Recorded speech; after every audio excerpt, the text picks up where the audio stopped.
ओम शांति शांति शांति ओम। मित्रों,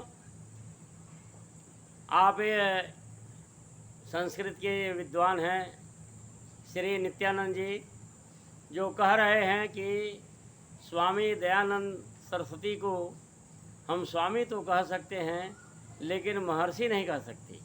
आर्य समाजी महर्षि क्यों कहते हैं, आज हम इस पर चर्चा करते हैं। और इन्हीं का रेफरेंस दे करके ये पागल महर्षि दयानंद सरस्वती के ऊपर अनाप शनाप उल्टे आरोप लगा रहा है, ये धूर्त। तो आज आइए हम इस पर विचार करते हैं। सबसे पहले तो हम नित्यानंद जी को लेते हैं। नित्यानंद जी कह रहे हैं कि स्वामी दयानंद सरस्वती को हम स्वामी तो कह सकते हैं लेकिन ऋषि और महर्षि नहीं कह सकते, क्योंकि ऋषि उसे कहते हैं जिसने मंत्रों को देख लिया हो, मंत्रों का जिसको बोध हो गया, मंत्र दृष्टा जो होते हैं उनको ऋषि कहते हैं। लेकिन यह कितनी बड़ी इनकी अज्ञानता है जो ऐसी बात कह रहे हैं। संसार में क्या जितने भी ऋषि मुनि हुए, इनके कहने का तात्पर्य है कि प्रारंभिक काल में जिन ऋषियों ने मंत्रों के अर्थ का ज्ञान प्राप्त किया या मंत्रों का अर्थ जिनको बोध हो गया या जो मंत्र दृष्टा थे, वे ही ऋषि हुए। कहा भी गया है ऋषय मंत्र दृष्टारः, ये ऋषि मंत्र दृष्टा होते हैं। लेकिन हम देखते हैं कि जब 4 वेद प्रकाशित हुए, अग्नि वायु आदित्य अंगिरा, उसके पश्चात उन ऋषियों से ब्रह्मा जी से श्रुति परंपरा से यह वेद चलता रहा। और इन्हीं में बहुत से ऐसे ऋषि हुए जो मंत्र दृष्टा हुए। लेकिन क्या केवल मंत्र दृष्टा होने से ही कोई ऋषि हो सकता है? जो मंत्र दृष्टा न हो, क्या उसको ऋषि नहीं कहा जाता है? जैसे प्रमाण के रूप में व्याकरण महाभाष्य के रचयिता पतंजलि ऋषि को महर्षि कहा जाता है। महर्षि पतंजलि, सब लोग बोलते हैं सारे संस्कृत के विद्वान मंत्र दृष्टा तो नहीं थे लेकिन उनको ऋषि कहते हैं। महर्षि पतंजलि नाम से 2 ऋषि हुए हैं।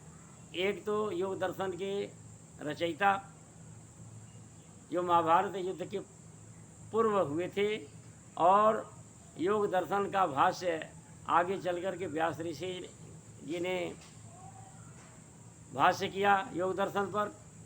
तो वे थे। और दूसरे इधर गौतम बुद्ध के देहांत के पश्चात एक पुष्यमित्र राजा हुआ। पुष्यमित्र राजा के समय में जो व्याकरण महाभाष्य इन्होंने लिखा, अष्टाध्यायी के ऊपर महाभाष्य ग्रंथ लिखा है, जिसको पढ़ करके ही कोई व्याकरण में, संस्कृत व्याकरण में पारंगत होता है। तो उनको जो है ऋषि महर्षि क्यों कहा जाता है, ये भी बोलता है।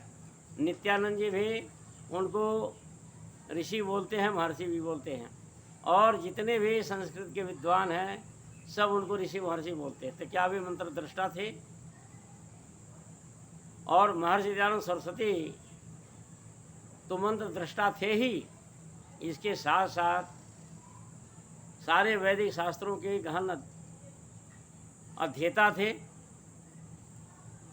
और ऋषि माने केवल मंत्र दृष्टा ही नहीं होता है। ऋषि का अगर वैदिक वाङ्मय को अच्छी प्रकार से अध्ययन किया जाए तो देखा जाए ऋषि का अर्थ जो होता है विशेषज्ञ होता है, पारंगत होता है। जो जिस विषय में पारंगत है वह उस विषय का ऋषि होता है। तो व्याकरण शास्त्र के महाभाष्य लिखने वाले महर्षि पतंजलि व्याकरण के ऋषि थे, महर्षि थे। हालांकि उनके ग्रंथों को पढ़ने से बड़ी क्षीणता भी होती है कि उन्होंने कुछ ऐसे शब्दों का भी प्रयोग किया, जैसे आरण्य पशु, आरण्य शुक्रः, आरण्य कुक्कुटः, भक्ष्यः, ग्राम्य शुक्रः ग्राम्य कुक्कुटः अभक्ष्यः। एक जो आया है कि जिस प्रकार से मांस और चावल और मांस अच्छा लगता है, ऐसा मैंने इस संबंध में बहुत बड़े बड़े विद्वानों से विचार विमर्श किया, पूछा, शंका समाधान करने की कोशिश करी, लेकिन किसी ने संतोषजनक उत्तर किसी ने नहीं दिया। और इसका उत्तर यही है कि व्याकरण महाभाष्य के रचयिता महर्षि पतंजलि जो पुष्यमित्र के काल में हुए थे, पुष्यमित्रम यजामहे उन्होंने लिखा भी है, महाभाष्य में भी लिखा है, ऐसे काल में पैदा हुए जहाँ जिस काल में मांसाहार का प्रचलन था। यज्ञों में पशुओं की बलि दी जाती थी, वर्ण व्यवस्था कर्म पर न होकर के जन्म से प्रचलित हो चुकी थी और जटिल हो गई थी, छुआछूत का प्रचलन था। ऐसे काल में महर्षि पतंजलि पैदा हुए और प्राय जो है मांस का प्रयोग किया जाता था, लोग खाते थे, इसीलिए गौतम बुद्ध ने इसका विरोध किया। तो अब जो है जो इन वचनों को पढ़ करके अब बहुत से लोग समाधान देंगे कि नहीं इसमें प्रक्षेप किया, प्रक्षेप तो नहीं किया गया है। बहुत से लोग उल्टा सीधा तमाम उत्तर देते हैं, लेकिन मैंने जितने भी लोगों से पूछा किसी ने संतोषजनक कोई उत्तर नहीं दिया कि ग्राम्य शुक्रः अभक्ष्यः आरण्य शुक्रः आरण्य कुक्कुटः भक्ष्यः। ऐसा कोई शाकाहारी, मैंने पूछा कि अच्छा बताओ ऐसा कोई शाकाहारी व्यक्ति प्रयोग करता है, उदाहरण देता है, तो चुप। इसका अब ईश्वर ही जाने कि महर्षि पतंजलि कैसे थे और उनको लेकिन महर्षि कहा जाता है। और उस काल में अंधविश्वास पाखंड झूठ फरेब चल पड़ा था, घोर मांसाहार का प्रचलन था, यज्ञों में पशुओं की बलि दी जाती थी। उस काल में महर्षि पतंजलि हुए, उनको लोगों ने ऋषि कहा। तो क्या वे मंत्र दृष्टा थे? और महर्षि दयानंद सरस्वती वेदों का भाष्य किया। अब तुम कहो कि हम तो नहीं मानते, तो तुम मानो या चूल्हे भाड़ में जाओ, कोई ज़बरदस्ती तो है नहीं, लेकिन तुम्हारे कहने से तुम ना मानो तो क्या। लेकिन महर्षि दयानंद सरस्वती का महाभाष्य अनूठा है और ये हिंदू जाति के ऊपर बहुत बड़ी उनकी कृपा है कि वेदों का यथार्थ स्वरूप उन्होंने प्रस्तुत किया। नहीं तो इसके पहले किसने वेदों का भाष्य किसने किया था? सायण और मैधर जो मध्यकाल में हुए थे, इन्होंने वेदों का भाष्य किया लेकिन अनर्थ कर डाला, जिसके कारण से पढ़ पढ़ करके लोग मांसाहारी होते गए, मांसाहार का बल्कि प्रचलन बढ़ा। इनके सायण मैधर के महाभाष्य को पढ़ करके मांसाहार का प्रचलन बना, पशु बलि का भी प्रचलन बढ़ा, बल्कि धर्म का प्रचार होने के बजाय अधर्म का प्रचार हुआ, अंधविश्वास पाखंड का प्रचार हुआ। और तुम लोग तो उसी के समर्थक हो। क्योंकि अंधविश्वास पाखंड झूठ फरेब और तुम्हारी बुद्धि की बलिहारी तब होती है जब तुम कहते हो कि राम ने शंभुक का वध किया और शंभुक को जो है मुक्ति मिल गई। तो मुक्ति तुम भी अपने दिला लो, हाँ, अपना भी वध करा करके मुक्ति दिला लो। ऐसे नासमझ लोग हैं कि जो यह नहीं कहते कि शंभुक वध 100% प्रक्षिप्त है, यह नहीं सिद्ध करने की कोशिश करते, बल्कि उसी में जो है लिपापोती करते हैं कि शंभुक वध जो है ऐसा हुआ वैसा हुआ। तमाम ऐसे पाखंडियों के पंडे पुजारियों के जो है आते रहते हैं कि शंभुक जो है अधर्म कर रहा था, वह जो स्वर्ग को जीतना चाहता था। अब एक स्वर्ग है, एक इंद्र है, इंद्र जो हमेशा डरा रहता है, उसको हमेशा डर सताए रहता है कि मेरे सिंहासन को कोई कब्जा न कर ले। तो ऐसी स्थिति में इस कारण से वह योग के द्वारा स्वर्ग को जीतना चाहता था। ये तो झूठी बात है। योग के द्वारा स्वर्ग माने सुख को जीतना चाहता, वो सुखी होना चाहता था, इसलिए सुख की प्राप्ति के लिए वो तप कर रहा था, तपस्या कर रहा था, अगर ऐसा है। लेकिन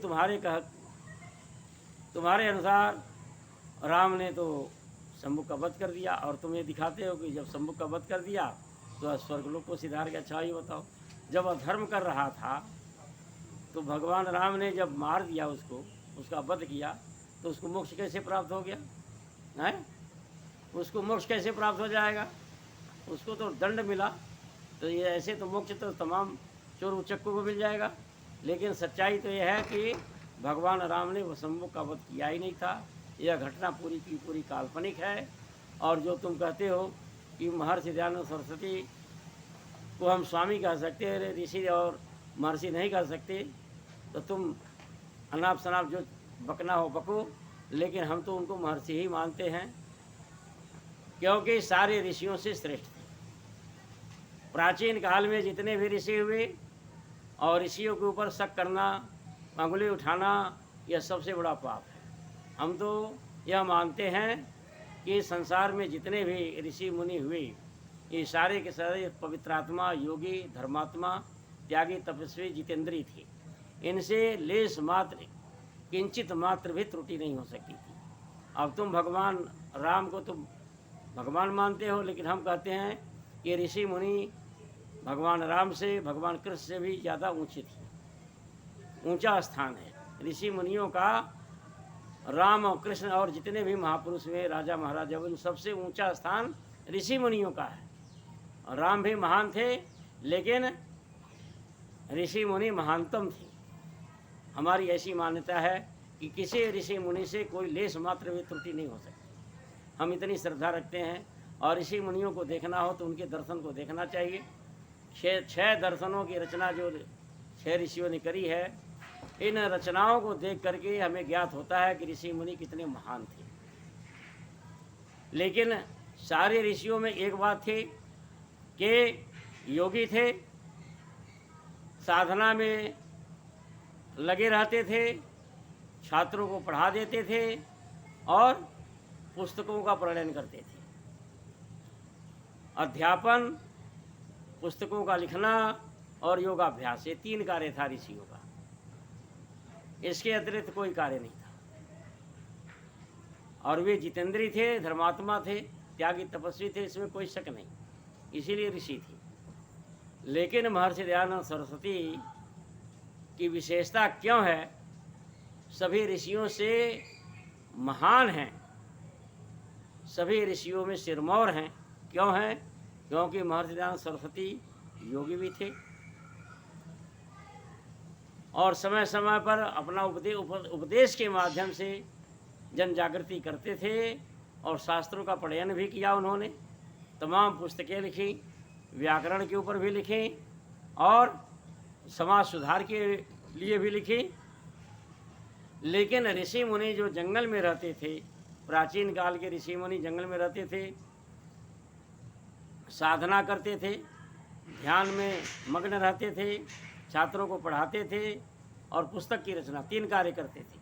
लेकिन महर्षि दयानंद सरस्वती का जीवन देखो तो अनगिनत कार्य किया उन्होंने। और तुम और विद्वानों का सुन लो। एक यशवंत सिन्हा है जो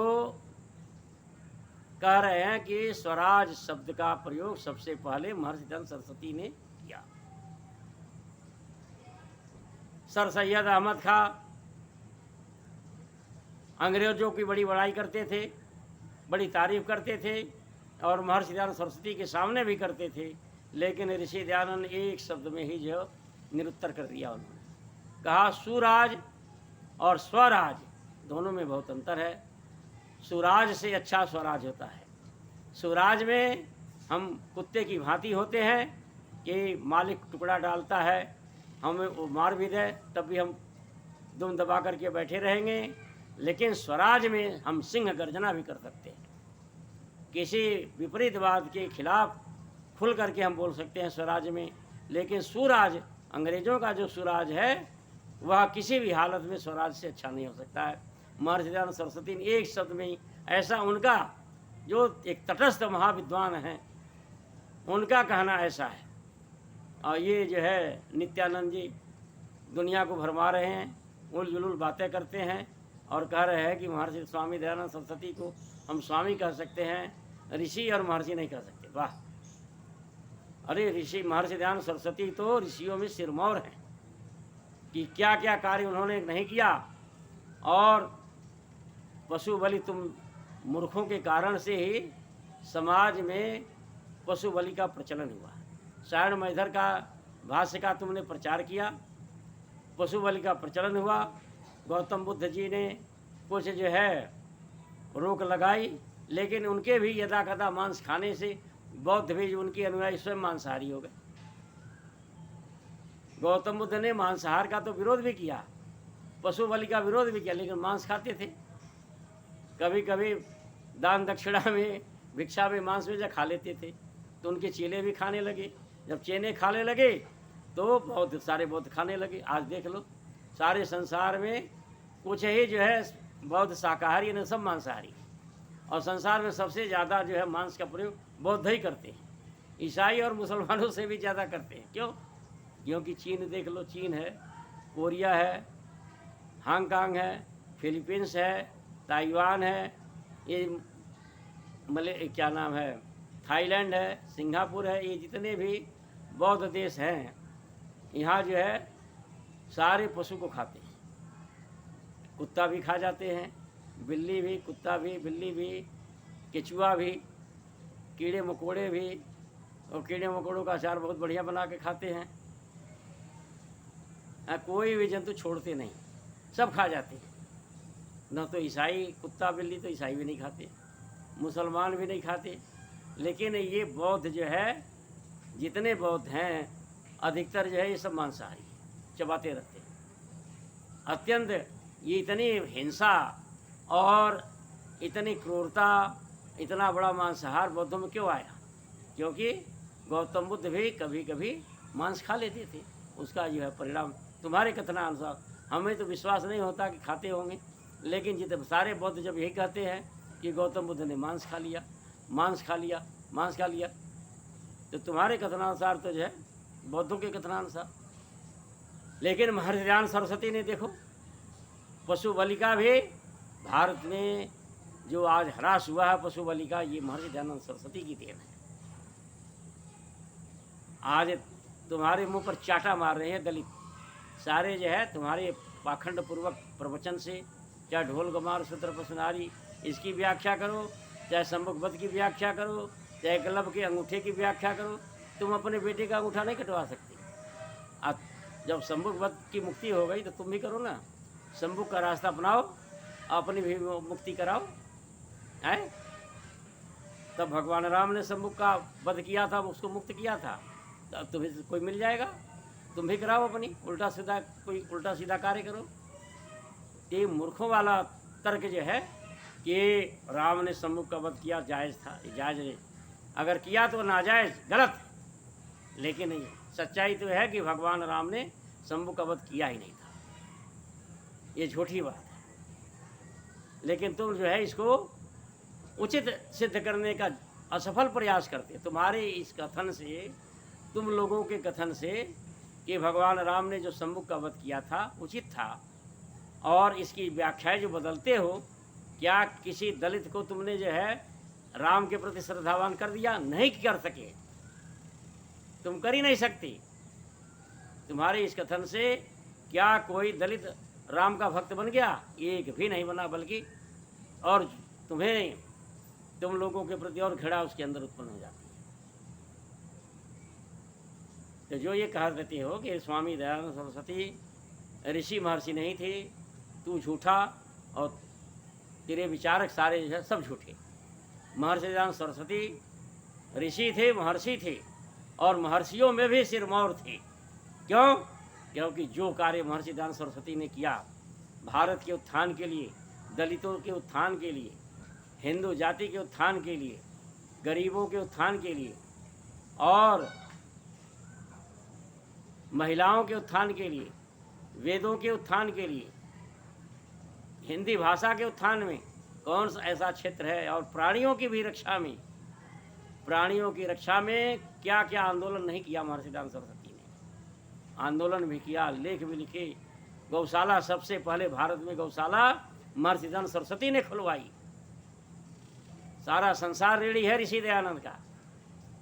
तुम मानो या ना मानो, तुम नहीं मानते तो तुम्हें कौन दलित कौन मान रहा है?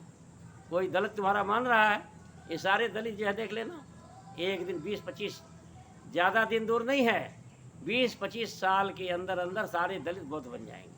तो मुंह खोल करके पकाना, पागलों की तरह बोलते रहना कि हम ही श्रेष्ठ है, हम ही श्रेष्ठ है, हम ही श्रेष्ठ। हाँ, वाजिद अली शाह की तरह, तुम वाजिद अली शाह की तरह ही जो पकाते रहना।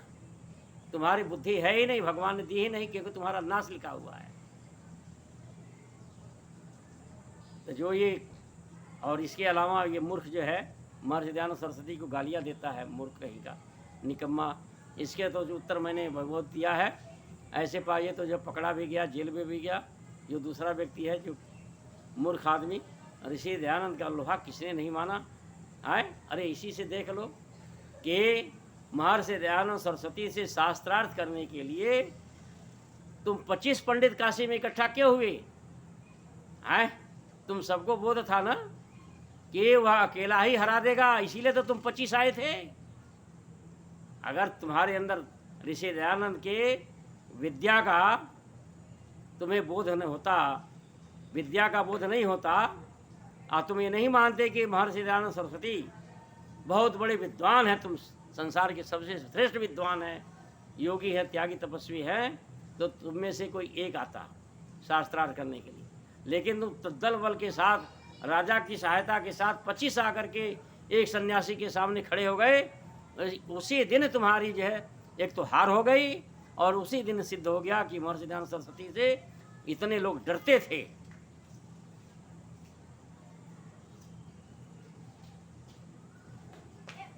अगर देखो कभी कभी होता है कि जिस प्रकार से अंगद ने पैर जमा कर खड़ा कर दिया और कहा कि कोई हिला के दिखा दे, तो रावण उठा, तो अंगद ने कहा अरे जा भगवान राम के पैर पकड़।